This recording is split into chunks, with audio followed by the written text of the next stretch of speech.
breve presentación del autor antes de quizá dar detalles de su obra. Es un filósofo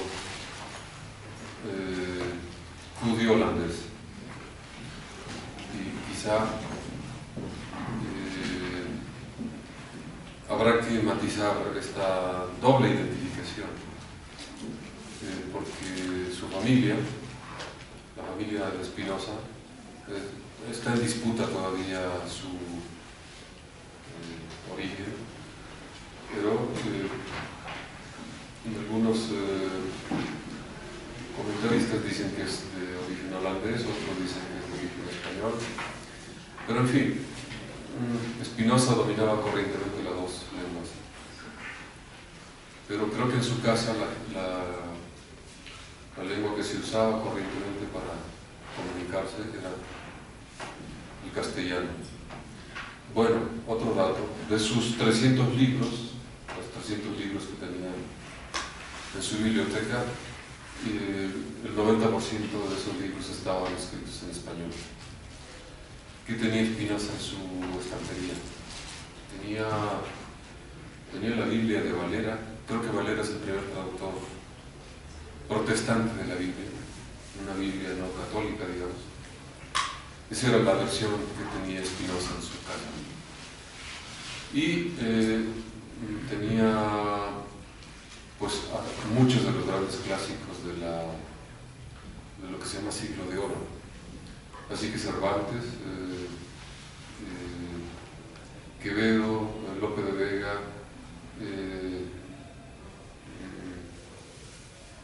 algunos otros autores del prebarroco están presentes en su estantería. Entonces él corrientemente leía en español. Y literatura, por lo visto, es sorprendente que, siendo un autor tan rígido desde el punto de vista de la exposición o del estilo que tiene su libro más importante, La Ética, es un libro que es muy austero, que no tiene adornos, digamos,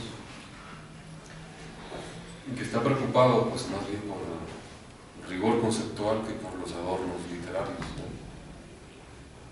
Bueno, eso contrasta con lo que leía Spinoza, porque era un autor muy aficionado quizá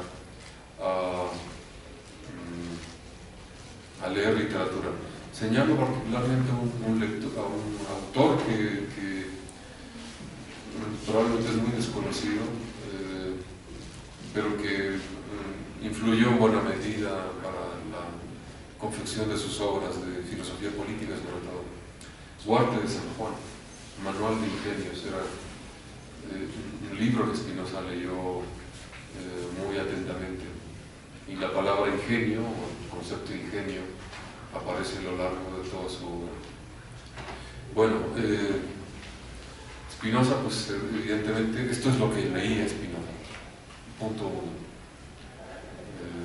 Lo que hablaba Spinoza y el origen de la familia. Punto 2. El problema de los judíos como tema. Ustedes saben que en el 92 expulsaron a los judíos y les exigieron o convertirse o irse. La familia de Spinoza pues optó por lo segundo, por irse. Se fueron de España, parece que atravesaron Francia y Bélgica y decidieron instalarse en Holanda, un país que en ese momento era lo más abierto, lo más hospitalario, porque revisemos un poco los personajes que ahí viven. Vive Descartes, bueno, había vivido cuando Spinoza era niño, seguramente Descartes vivió en la misma ciudad en la que él nació. Comenio, el famoso pedagogo checo, también vivió en el mismo siglo de Spinoza en la ciudad de Ámsterdam. De tal manera que pues el único lugar donde había la posibilidad de que los judíos pudieran vivir libremente y desplegar libremente sus creencias, pues era Ámsterdam. Y no obstante, pues en esta atmósfera de aparente libertad, pues también hubo muchas dificultades por el tipo de ideas que llegó a profesar Spinoza. No solamente en el ámbito de la política, sino también pues, el contenido filosófico que profesa la ética. Los tratados políticos de Spinoza defienden, digamos, la tolerancia, la libertad, defienden la liberación de la facultad de juzgar, porque quizá esto hoy en día suena superficial, ¿no? Porque hoy en sociedades incluso donde las libertades tienen ciertas restricciones, la libertad de pensamiento parece hoy un derecho que damos por obvio. Pero esto no era así hace 4 o 5 siglos. Así que Spinoza fue el primero de los modernos en defender realmente la libertad de pensar y de juzgar, por lo tanto. Y el Tratado Teológico Político pues tiene ese subtítulo, donde dice que el pensamiento no atenta realmente contra las instituciones, mientras no se haga algo exteriormente, un crimen por ejemplo, lo que tú pienses, así sean ideas descabelladas o no, así sean ideas que convienen o no con las ideas oficiales, mientras uno piense lo que piense y no haga nada que dañe a los demás, el espacio subjetivo no tendría por qué ser objeto de ninguna sanción. Entonces este es otro de los grandes tópicos que tuvo la obra Spinoza en su teoría política, ¿no? La liberación de la facultad de juzgar. Ahora, la ética es un libro escandaloso. En su momento, bueno, debo decir que Spinoza nunca la publicó en vida. Spinoza solo publicó en vida el Tratado Teológico Político, y esto pues lo hizo de manera anónima y no fue ni siquiera en Ámsterdam, lo publicó en Hamburgo. Pero la ética, el libro que lo ha vuelto un filósofo conocido, pues ese lo publicó hasta después de que murió. Y la ética es un libro que no se iba a llamar ética, por cierto, sino filosofía. Y al que Spinoza ni siquiera pensaba ponerle su apellido, porque dice, acorde al espíritu de la época, que pues, los pensamientos en cuanto tales no le pertenecen a nadie, sino le pertenecen a la razón. Así que Spinoza pues, le daba igual si su nombre estaba o no en ese libro. Pero finalmente, por alguna razón que Spinoza nunca explica, acabó por llamarse La Ética. Y bueno, uno entendería que haya optado por este título porque en realidad 4 de los 5 libros que constituyen a la Ética de Spinoza son o están vinculados con tópicos de carácter ético. Entonces esta puede ser una de las razones. Ahora, me pueden interrumpir sin ningún problema.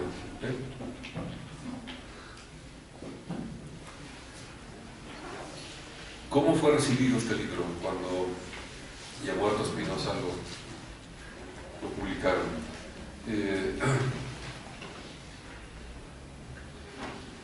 Pues como una herejía, naturalmente, porque las ideas que ahí profesa Spinoza son ideas que poco convenían con todo el sistema de religiones hegemónicas que tiene no solo Holanda, sino también la Europa de su tiempo.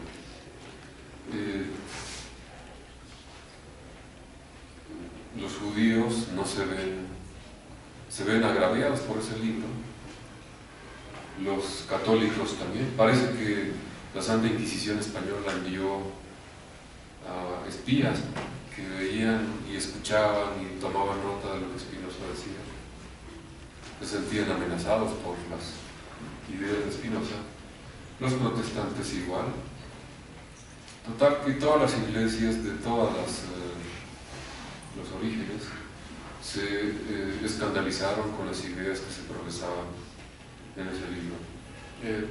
Una de las más conocidas frases de ese libro es eso de Deus sive natura, Dios o la naturaleza. Y eso era, pues, en el contexto de un dominio absoluto de las iglesias sobre la conciencia o las conciencias, eso era una blasfemia, ¿no? Entonces, el libro naturalmente fue condenado. Y la primera generación de lectores de Spinoza fue para denostarlo,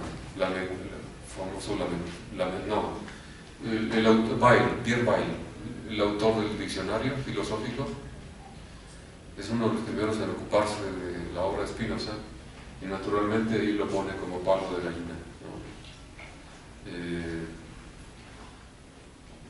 Hubo también un famoso teólogo que se ocupó de su vida, pero más en el plano biográfico. El teólogo se llamaba Colerus, y ese Colerus es el primero que nos transmitió algunos paisajes de la obra de la vida de Spinoza, porque parece que vivían en el mismo lugar.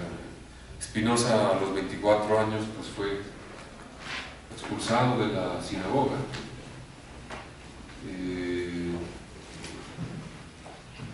Naturalmente lo intentaron persuadir de que no difundiera las ideas que difundía. Lo intentaron matar. Después, cuando no funcionó esto, le intentaron persuadir con dinero. En fin, la vida, las pasiones, la seguridad personal, todo esto fue lo que, a través de lo cual intentaron disuadirlo de que abandonara ese tipo de ideas que tenía, ¿no? Y evidentemente nunca capituló, fue siempre un filósofo. Sí, perdón. Sí, una consulta. En la época de la Santa Inquisición, cuando la Iglesia Católica estaba dominando, tenía un poder hegemónico sobre la conciencia y alma de las personas, y donde se podía notar esta evidencia en los cuadros, las pinturas de los italianos, donde nunca se mostraba el sol, porque eso representaba una herejía, una vocación a la teoría helocéntrica, y donde de pronto Spinoza, de origen judío y obligaba a su familia a salir de Sefarad, que es España, donde había una fuerte colonia de judíos, y ellos se van a Holanda, donde supuestamente el espacio vital es pequeñísimo, como sigue siendo hasta ahora. Mi interrogante es esta: si él hace un libro de ética, y él, la bandera, la libertad de pensamiento, considerando que para hacer un libro de ética es una persona muy correcta, muy moral, muy consecuente con lo que se habla y con lo que se predica, quiero saber quiénes lo protegían, porque lo amenazaron de muerte, lo perseguían. La Iglesia Católica tenía mucho poder, lo pudieron condenar a la hoguera. Pues solo lo protegieron los hermanos de Witt, que son los fundadores de, bueno, antes de que Holanda fuera una monarquía, fue una república muy breve. Y los primeros demócratas o republicanos modernos son los hermanos de Witt. Pero los hermanos de Witt fueron derrocados por una turba protestante, movilizada desde una iglesia protestante, la Casa de Orange.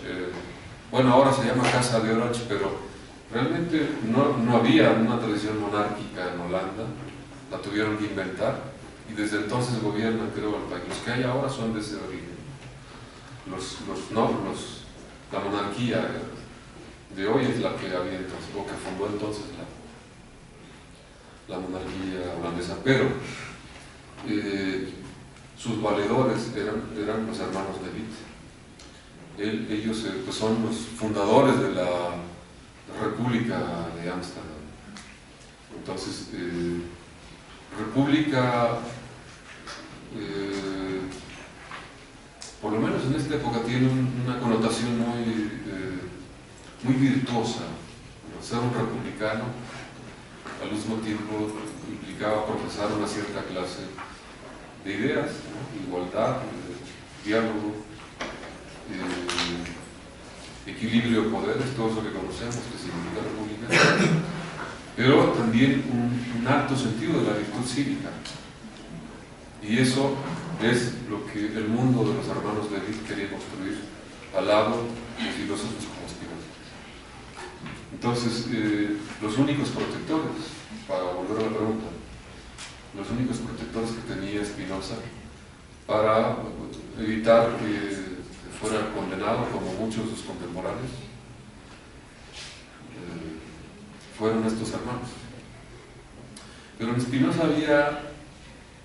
Bueno, Holanda es un país muy importante para la modernidad porque todo lo que se discute en Holanda, tarde o temprano en otros países con cultura secular, acaba por discutirse también, ¿no? Ahora se acaba de aprobar, por ejemplo, en Holanda, el año pasado, una ley de eutanasia.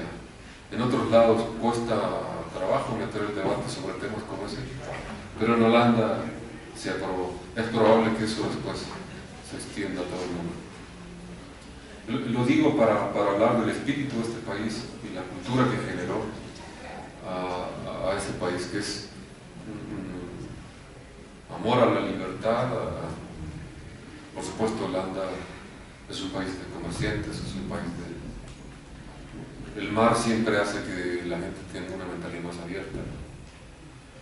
Lo que dijimos de Atenas en el curso de semiótica vale para Holanda probablemente también. Entonces, esa atmósfera libertaria, innovadora, digamos, ese espíritu heroico de la burguesía,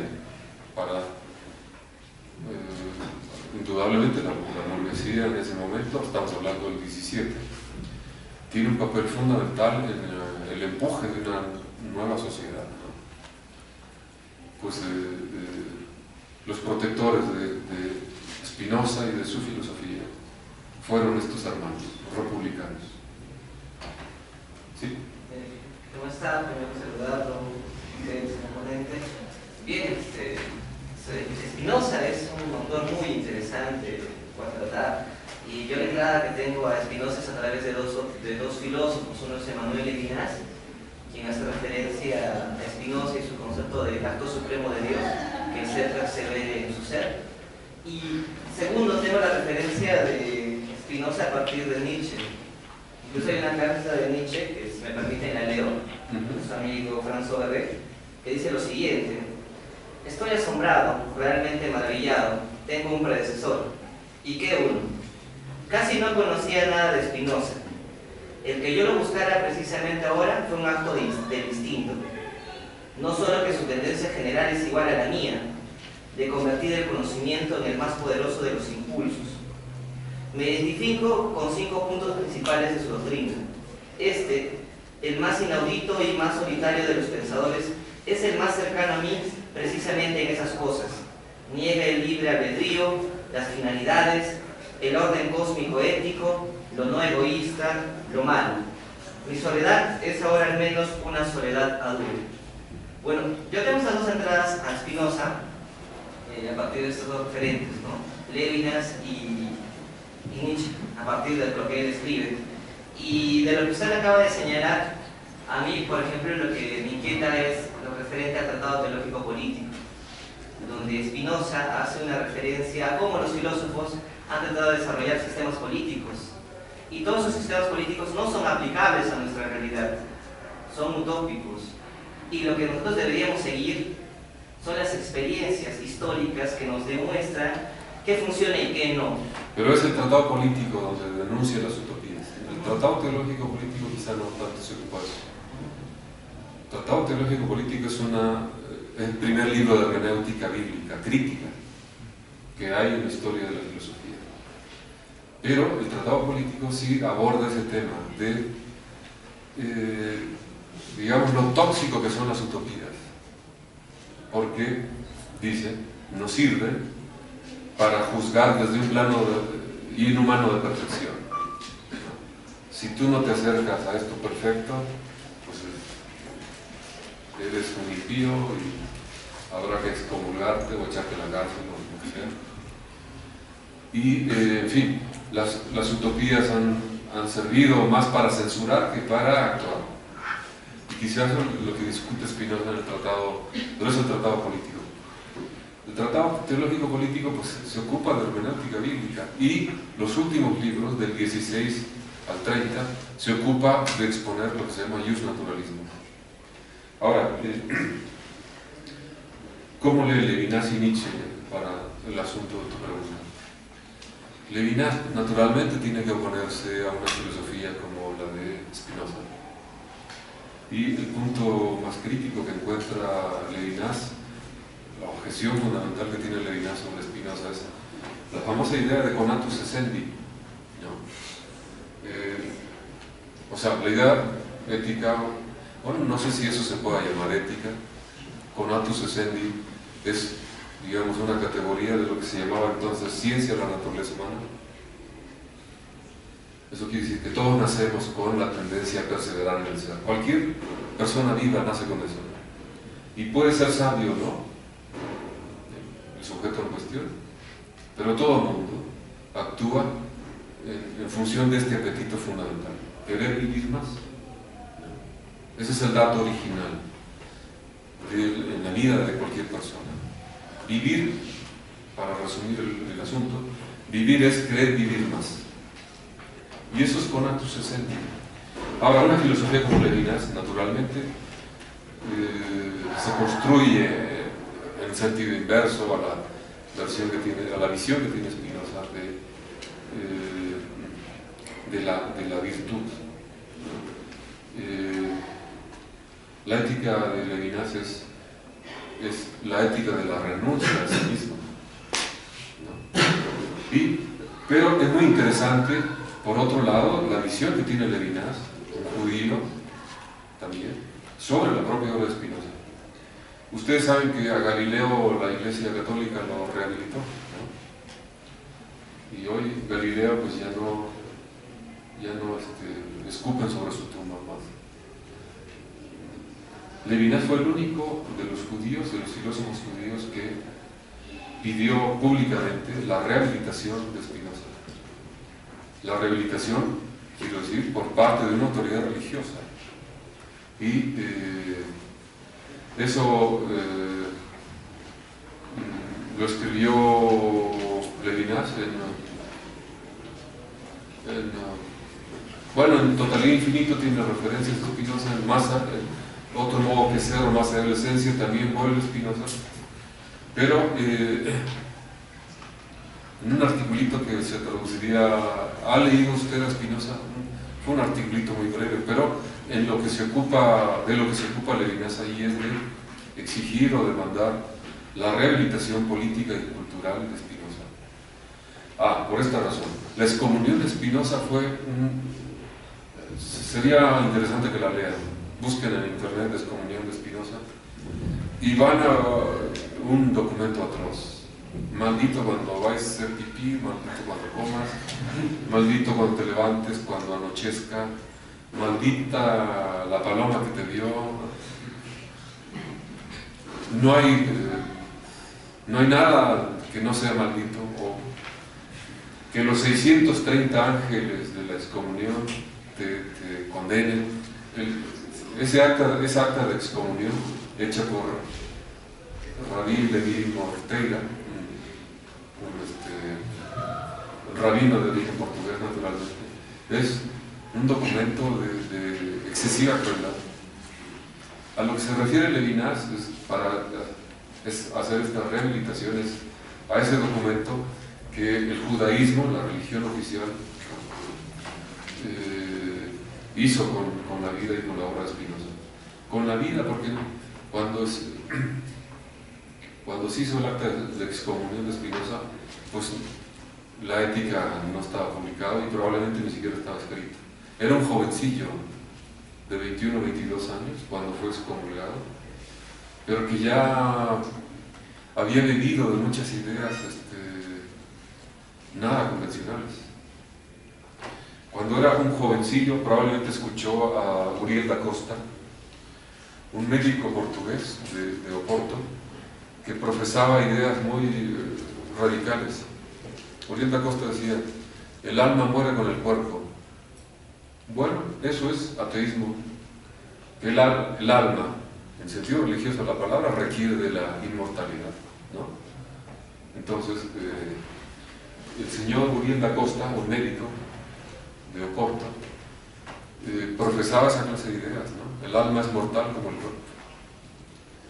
Y naturalmente que esto, ninguna religión, se pueden atacar a algunos dogmas, pero menos ese.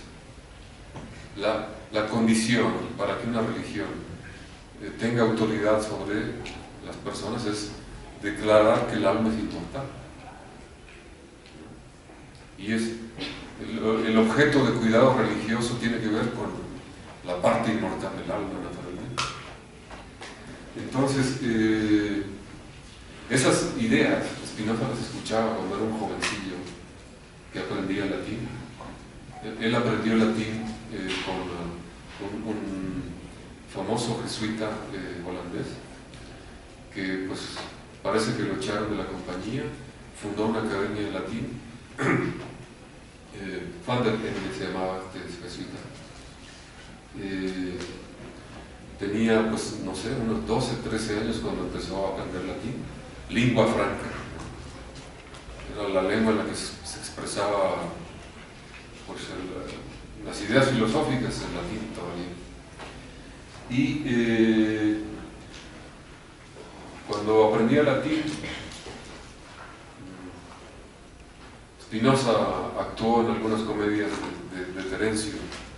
El Eunuco, no salió en el papel del Eunuco. Esa comedia de Terencio, Spinoza actuó en esa comedia cuando era un aprendiz, un alumno de latín. Ahí también dicen que conoció a la hija de Van der Ende, se enamoró de ella, pero ella no le correspondía. Se casó con un comerciante hamburgo.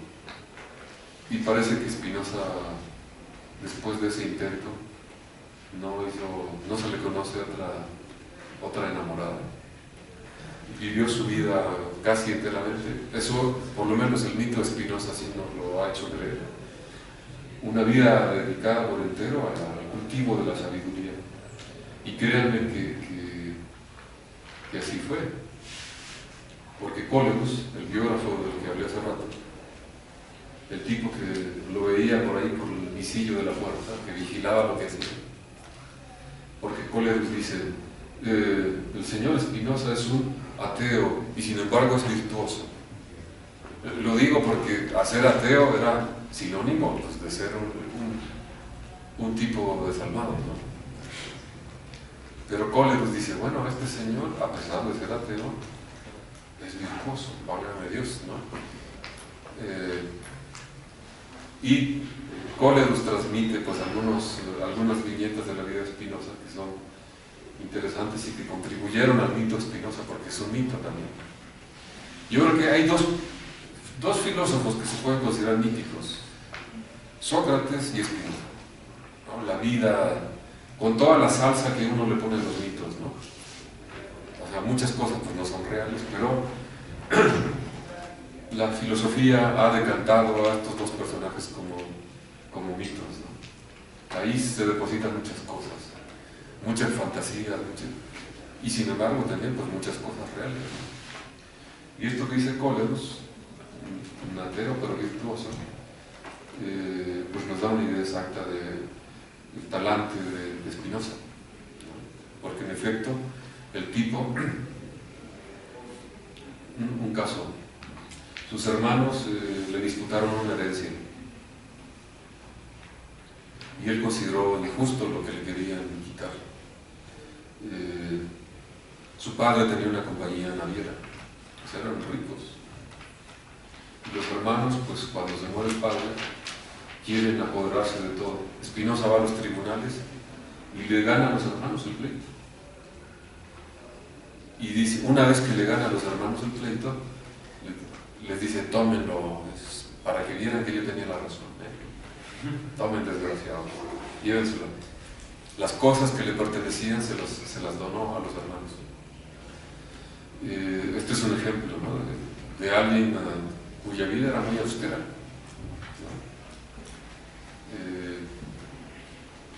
Otro ejemplo es los hermanos de Levitt, aquellos de los que hablé al principio. Le quisieron dar una pensión, dinero de Ámsterdam para que se mantuviera. Espinosa tomó una cuarta parte de lo que le ofrecían. No era un tipo codicioso para nada. Por supuesto que es un filósofo que hace de la caridad. Ahí parece que Nietzsche no repara en la palabra caridad, pero en Spinoza aparece. Religión es caridad y justicia, piedad y justicia, así dice el Tratado Teológico Político. Bueno, en ciertos pasajes del Tratado Teológico Político, Spinoza habla de la ética del Levítico. Hace una reivindicación ética del Levítico. ¿Y de qué parte? ¿Y con qué contenido? El Levítico habla de muchos temas muy interesantes. Uno, la liberación de los esclavos.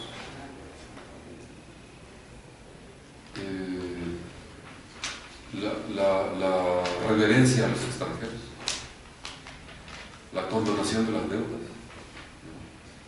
El jubileo de la tierra. A la tierra hay que dejarla en paz un rato de vez en cuando. No sembrarla, no sobreexplotarla. Todas estas cosas, esta idea ética que tiene el Levítico, que sin duda es el libro ético por excelencia del Antiguo Testamento, Spinoza la reconstituye de una manera maravillosa. Y cuando uno quiere ver lo que él salva de las religiones reveladas, es el contenido ético de libros como el Levítico. Naturalmente, liberar a los esclavos, condonar deudas, respetar a los extranjeros, eso forma parte, pues, de un cierto... Solo lo podía procesar a alguien que tenía una cierta idea de virtud. En fin, el mito Spinoza está alimentado de opiniones como esta, y por supuesto también de muchas referencias que tiene los personajes que lo conocieron, como Coleus. ¿Sí?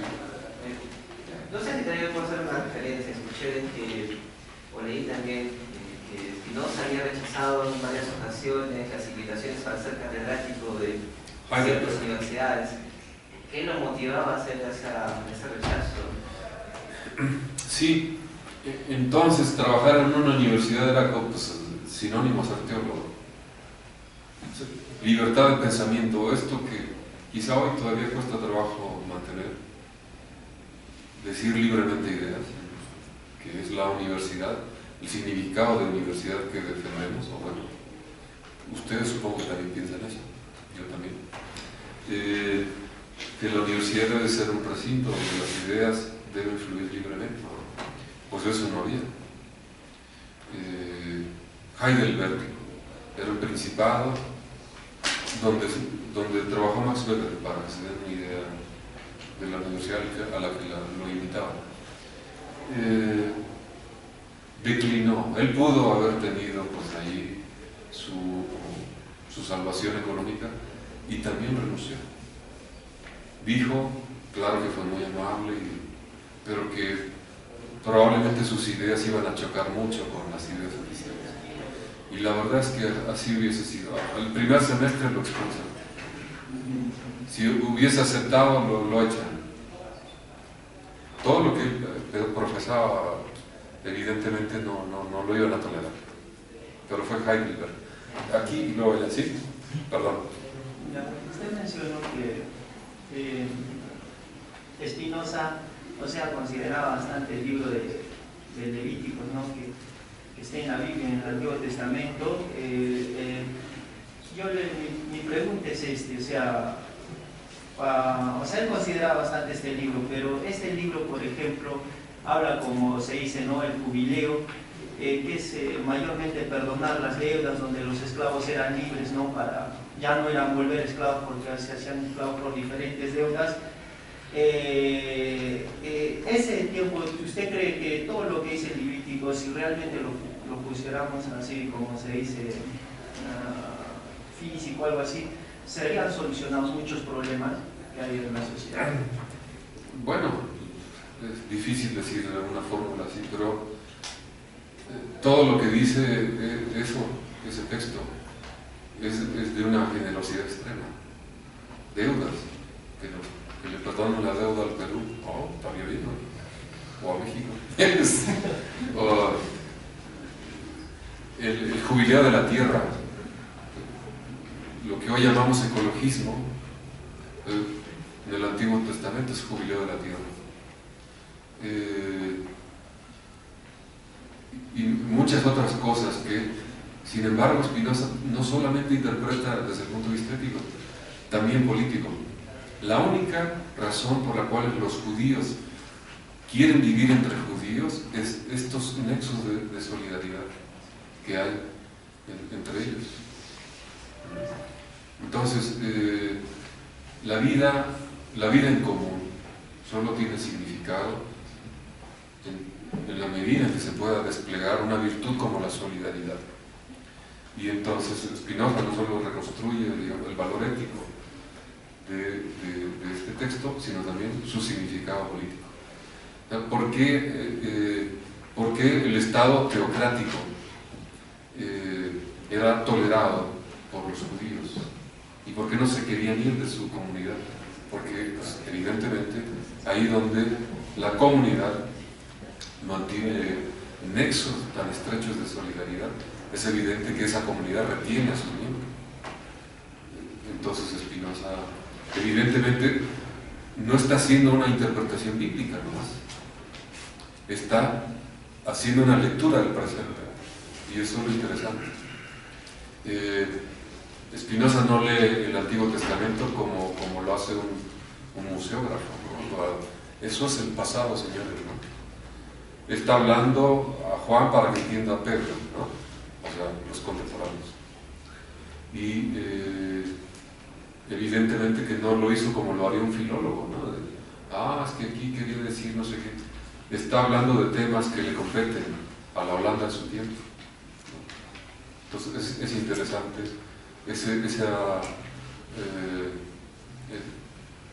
ese juego que está haciendo Spinoza, tanto con el pasado como con el presente. ¿Para qué volver a los textos bíblicos? Pues, evidentemente había un problema ahí, la persecución religiosa, ¿no? Y quieren desplegar toda esta interpretación de la Biblia que hace el Tratado Teológico Político para decir, miren, pues pensar ni siquiera es tan peligroso. ¿Por qué nos persiguen a los filósofos, así decir? ¿O por qué persiguen las ideas disidentes? Eso no tiene ninguna importancia. Lo importante es juzgar lo que hace la gente, no lo que piensa, ¿no? Entonces,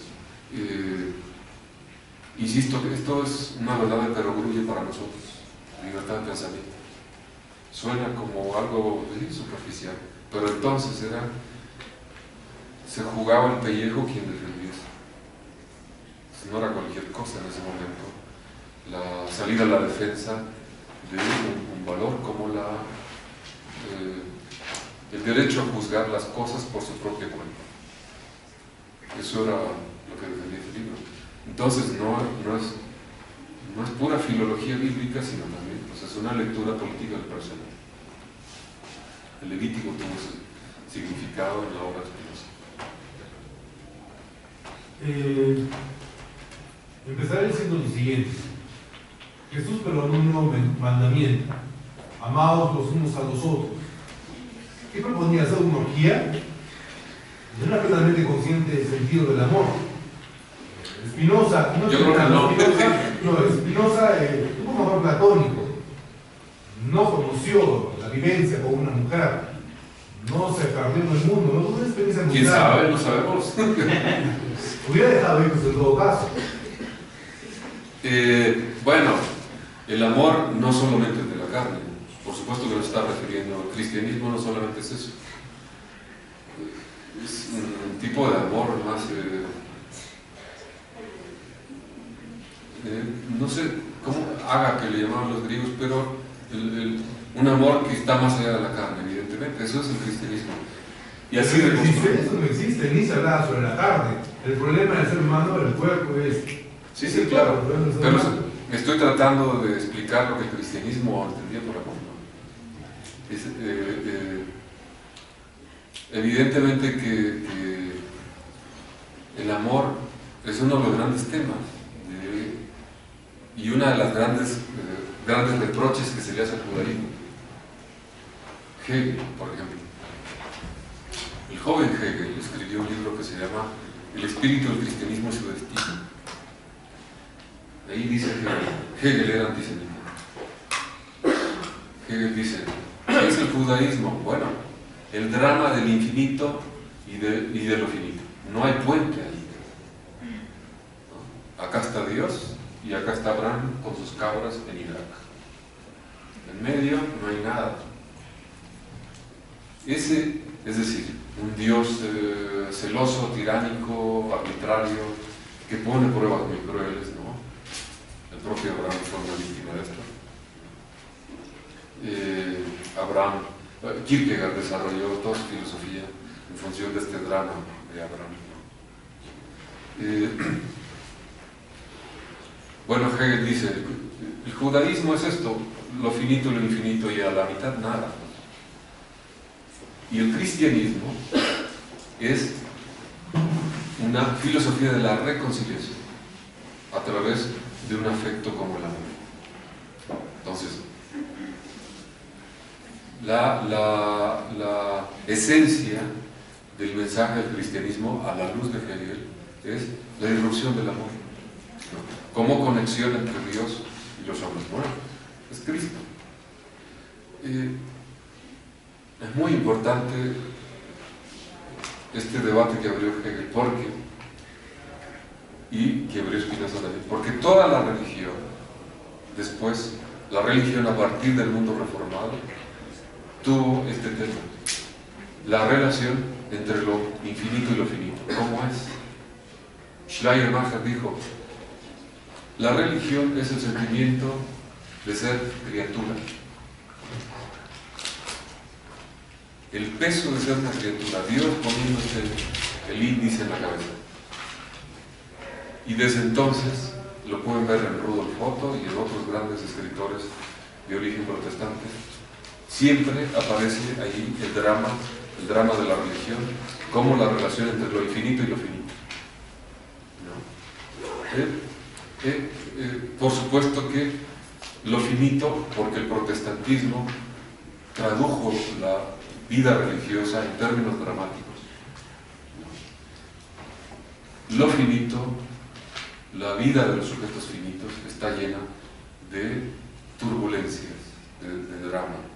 En lugar, por supuesto que esto es una crítica al catolicismo, no hay sacramento que valga ahí donde lo que está en juego es la salvación. ¿Quién se va a salvar? Pues no se sabe. Y todo este drama del protestantismo, que lo traduce muy bien Kierkegaard, tiene que ver con una definición de origen existencial. El drama de la relación entre lo infinito y lo finito. Spinoza lo plantea en un terreno casi físico. Lo infinito, Dios y sus infinitos atributos. Lo finito, la realidad perecedera, la realidad humana perecedera, ¿no? Los sujetos que estamos condenados a morir. Pero los primeros grandes lectores encomiásticos de Spinoza, por primera vez Spinoza levantó un entusiasmo. Hubo 100 años de que todo el mundo quería escupir sobre su tumba, pero los románticos son los primeros en reivindicar. Goethe fue, ese señor, fue editor del Epistolario de Spinoza. Los románticos contribuyen a hacer de la vida y de la obra de Spinoza un mito. Schleiermacher casi lo convierte en un santo, lo cual me parece un despropósito, pero eso dice, ¿no? Es, ora pro nobis Spinoza. Frases así tiene. Sí, Schleiermacher dice cosas así, ¿no? Spinoza no sabía rezar, por supuesto, y le pide Schleiermacher que rece. Pero, en fin,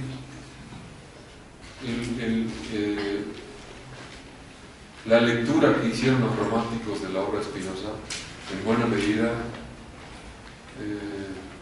dio origen a la construcción de este mito del que hablábamos hace rato, y también de la reproblematización del concepto de religión, que se dio a partir del protestantismo, ¿no? Hegel lo hizo, Hölderlin lo hizo, Schelling lo hizo, Fichte lo hizo, Kierkegaard. Entonces el amor, volviendo al punto, es la única carencia que Hegel le encuentra, pero es una carencia definitiva al judaísmo. Sí. Una pregunta, me parece que sería interesante saber su apreciación sobre el panteísmo de Spinoza, que tanto se señala. ¿Spinoza es, no es panteísta? ¿Cuál sería su apreciación sobre eso? No, sin duda lo es. Ahora, hay una frase de Voltaire simpática que dice: la filosofía de Spinoza es una forma cortés de ateísmo. El panteísmo, si traducimos a Voltaire, el panteísmo es una versión cortés del ateísmo. En ningún lado Spinoza está negando a Dios, está negando al diablo. El breve tratado, un librito. Spinoza daba clases a sus amigos a la edad de 22, 23 años, y reunió un grupo de colegiantes, así se llamaban, en la ciudad de Regensburg, que tomaron nota de lo que decía Spinoza y publicaron este libro en holandés. El único libro donde Spinoza habla en holandés es ese. El resto es solo latín. Bueno, y la gramática hebrea, pues en hebreo naturalmente. Pero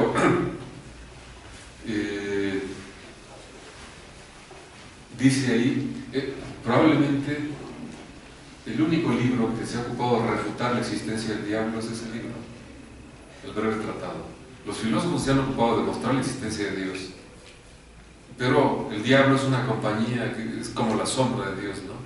Y siempre está ahí. El breve tratado dice: bueno, el diablo es una ficción.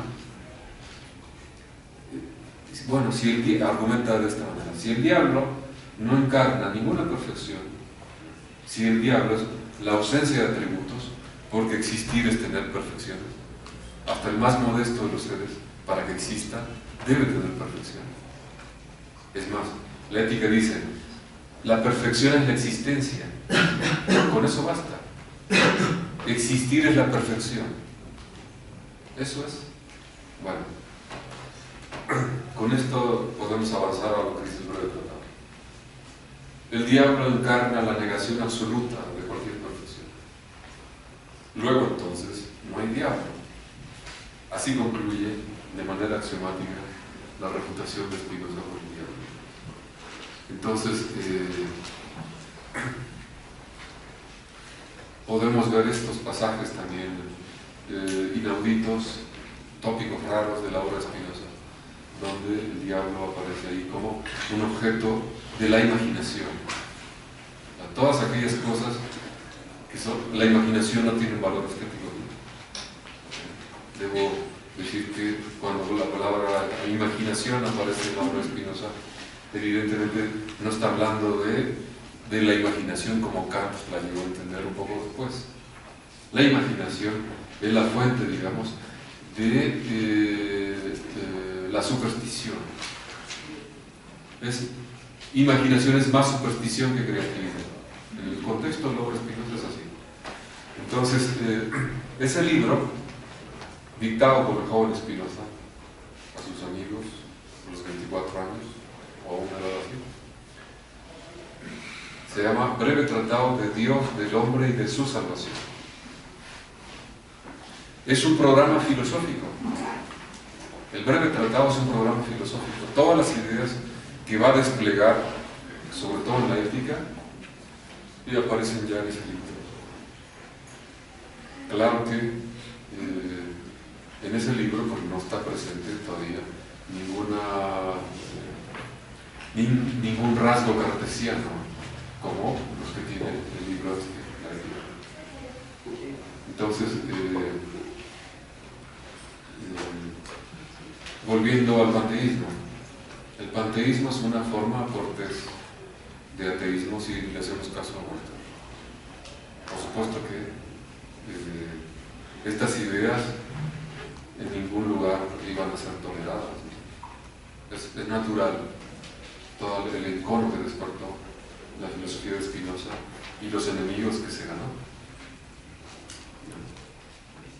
Sí, una duda. No quería que se quede pendiente porque bueno, esto me queda un poco de duda, ¿no?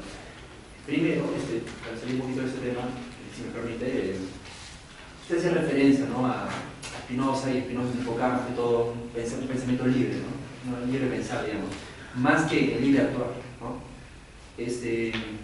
Pero por otro lado, ¿hasta qué grado, digamos, iba este libre pensar? Porque si bien es cierto, el enunciar las palabras o los pensamientos ya es actuar, ¿no? En todo caso, yo estaría, digamos, de una forma indirecta haciendo daño a las personas, así sea psicológicamente, pero daño tal vez por sus creencias o algo así, con el actuar al decir ya lo que piensa, pues, ¿no? Por eso digo, ¿hasta qué grado es lo pensar? Porque si él solo se enfocaría en el libre pensar, pues es el pensar y no decir nada, pues, ¿no? Pero sin embargo él lo escribía, él lo enunciaba, ¿no? Quizá hay un problema, porque una cosa es la facultad de juzgar y otra cosa la de decir. Evidentemente que uno lo sospecha. La circulación de ideas es parte de ese núcleo de libertad fundamental que es la facultad de juzgar. Entonces, lo que hay alrededor de esto es también la posibilidad de transmitir lo que se piensa. Entonces, ahí Spinoza nunca dice libertad de prensa, que circulen libremente mis libros, pero está implícito. Es más, el derecho más fundamental para la libertad es el pensamiento. Ahora, ¿eso quiere decir que es un alegato a favor de los filósofos exclusivamente? Me parece que no. La liberación de la facultad de juzgar tiene que ver incluso con, digamos, una defensa de aquellos que tienen prejuicios. Y ahora, ahí donde no todos son filósofos y hay mucha gente que lo único que tiene en su cabeza son prejuicios, evidentemente que ahí ¿qué pasaría? Spinoza dice incluso de esos. Porque un correlato necesario donde se defiende la libertad de pensar es una actitud ética. Yo no le llamaría virtud. La tolerancia no es una virtud, me parece. Tiene un poco de carga la palabra tolerancia. Lo que queda es defender la tolerancia. Ahí donde alguien dice Dios es un triángulo, o si Dios es un buey, boyatis, ¿no? Y aquí estoy viendo a Picasso con sus bueyes ahí.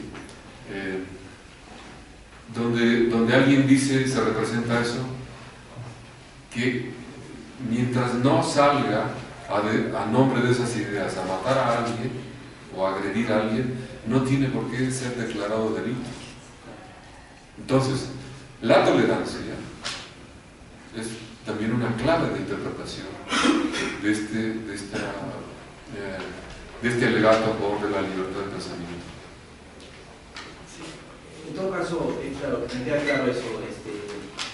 Tal vez la duda pasaría más por el hecho, no, él dice no hacer daño a los demás, ¿no? Entonces, tal vez él considera daño, ¿no? Porque obviamente se puede hacer, yo creo que él también lo toma en cuenta, se puede hacer daño directamente o conscientemente, ¿no? En ese aspecto, si solo se trata tal vez de un libre habla, digamos, usar libremente lo que uno piensa, él también incluiría incluso los insultos también, porque es un poco, tal vez... No, los insultos no son ninguna clase de pensamientos, desde luego que Eso ya es agredir, eso ya es actuar. Digamos que él, perdón, digamos que él, ¿cómo se limita a lo que es hacer daño, ¿no? Y él seguía de su limitación, de su concepto de lo que es hacer daño, ¿no? Pero aún así él, pretendiendo no hacer daño a alguien, puede ser que sí le está haciendo daño a alguien porque tal vez otras personas lo conceptualizan de otro modo. ¿Puede ser que haya caído en eso, tal vez? No creo. No él. O sea, si había alguien de forma suave, si había alguien correcto en esa época, pues era la verdad. Sí, dígalo. Sí. Quizá el siguiente caso, que es histórico acá, que aclare en qué consiste la libertad de pensamiento. Hace algún tiempo atrás había un congresista aquí en el Perú, Opio Olivera, que en una de las reuniones que había en el Congreso comenzó a proferir una serie de frases en contra de otros congresistas, ¿no? Acusándolos de una serie de cosas. Entonces, en su defensa, los otros dijeron que retirara sus palabras porque eran ofensivas. Y él contestó lo siguiente: retiro mis palabras, pero sigo pensando lo mismo. Exacto. Ahí claramente se ve la libertad de pensamiento. Porque, miren, sí, tiene usted razón. Si algo es ingobernable, es el pensamiento. Lo más absurdo, digan, y probablemente piensen también ustedes esto, lo más absurdo es legislar cosas que son ingobernables. ¿Para qué legislar lo que le pasa por la cabeza a alguien? Ni uno mismo es dueño de lo que le pasa por la cabeza a menudo. Díganme si Freud no estaría de acuerdo con eso. Entonces, era absurdo tratar de hacer leyes sobre la conciencia. ¿No? Spinoza está diciendo, aquello que es ingobernable, ¿para qué hacer leyes sobre eso? ¿Cómo se iba a enterar el señor obispo que tú pensaste mal de él y de que se robaba la limosna? Pues no se puede saber, ¿no? Es absurdo tratar de hacer leyes sobre cosas que no se pueden gobernar, ¿no? Sí.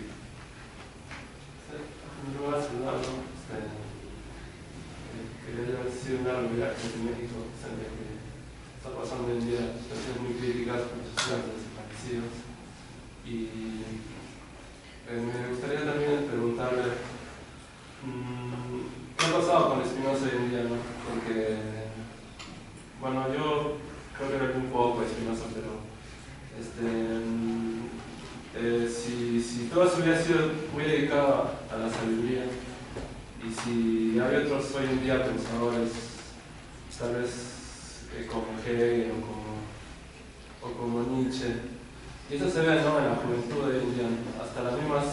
Hay más páginas que existen en las cuentas sociales, en las redes, sobre la filosofía, ¿no? De esos pensadores de Sartre o de literatos como Bukowski.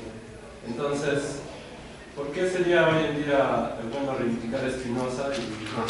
Y para usted, digamos, o sea, si se ha considerado, si usted dice que sería bueno considerar a dos pensadores míticos como Sócrates y Spinoza, ¿cuál sería su autocrítica, no su pensamiento? ¿A Spinoza? Sí.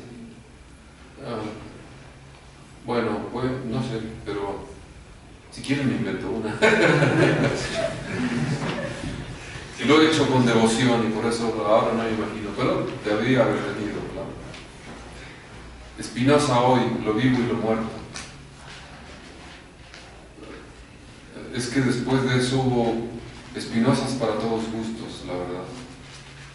Spinoza pudo tolerar muchas lecturas de diverso origen y los románticos son, digamos, esa tentativa de canonización. Después vino Feuerbach, ¿no? Se le atribuye a Spinoza, digamos, yo no diría que la muerte de la religión, porque Spinoza no pide eso. Está diciendo que hay que rescatar de la religión el sentido de la piedad y de la justicia. Bueno, Feuerbach quiso hacer, digamos, esta religión antropomórfica en buena medida inspirado por Spinoza. Desde luego, Althusser tiene una opinión muy interesante sobre el origen del marxismo no de los manuscritos filosóficos del 44, sino el Capital.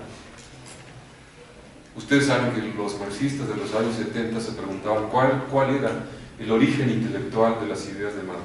Bueno, los italianos dicen Lucio Coletti, era Hegel, la escuela de Frankfurt era Hegel, te responden lo mismo. Coletti dice Kant, perdón, corrijo. Coletti le atribuye a Kant, el Capital tiene por subtítulo Crítica de la economía política. Desde luego esta primera palabra no puede tener un sabor más que kantiano. Nietzsche, como se leyó hace rato, Bergson, o se es espinosista o no se es filósofo. Esa famosa frase de Bergson es también muy ilustrativa. Total que Tony Negri hoy en día, la crítica a la globalización, a menudo usando un lenguaje espinociano. En fin, yo creo que es un pensador vivo no solamente porque se ocupen de él, se publique sobre él, sino por la vigencia de las ideas, ¿no? En el contexto de esta preocupante renacimiento del fundamentalismo en el mundo, naturalmente uno tiene que echar mano de autores como Spinoza, ¿no? Ahí donde hay gente que dice que mueran los demás que no creen lo mismo que yo, evidentemente Spinoza tiene mucho sentido desempolvarlo. Pero también existe el Spinoza de los escritores, y este también es muy interesante. Borges, Bashir Singer, Bernard Van Ramut y otros de estofa más pequeña. Por eso a mí me parece que es un autor muy vivo. Habría que leerlo para ver qué nos dice a lo que nos pasa hoy una obra como la de Spinoza. Viene una última pregunta porque el doctor tiene que hacer una sesión. La última, doctor. Spinoza quizá mencione algo sobre esta relación con los animales. Y fíjate que no, y ahí podemos decir algo de autocrítica quizá, para que no dije en la pregunta anterior, ni de animales, y francamente de mujeres también, dice opiniones. Cuando se refiere, en fin, no es muy laudatorio. Evidentemente ahí hay un rasgo que no podemos alabar de la filosofía espinosa. En los animales, bueno, un panteísta, por supuesto, podemos decir esto, el panteísmo es no solamente una serie de ideas, sino también afectos de carácter cósmico, vinculación con el todo y con todos, los animales, los minerales. Este sentimiento de conexión con el todo es el panteísmo. Y por supuesto que Spinoza, los animales estarían en ese ámbito, digamos, de sentido de comunión que tiene una persona con el orden cósmico. Aunque las imágenes que se tienen en esta época de los animales son más bien negativas, porque la idea del lobo es la que fundó Hobbes, ¿no? Los seres humanos somos lobos también, sin dientes y sin colmillos, pero lobos. Ahora Spinoza reconoce eso, ¿no? Dice, sí somos lobos, pero el libro quinto de la ética termina así: Homo homini deus. Bueno, no termina así, pero incluye esa frase. En origen somos eso, somos fieras, pero la filosofía, la prudencia, la civilización, la ciudad nos tendría que volcar hacia una tarea distinta: Homo homini deum, que el hombre sea un Dios para el humano. Esto es un remate distinto. Digamos que el retrato de naturaleza humana tiene que arrancar de ahí, que es el reconocimiento de nuestras pasiones, pero la tarea de la civilización es empujar a esto último: Homo homini deum. Bien, agradecemos al doctor Víctor Manuel Pineda.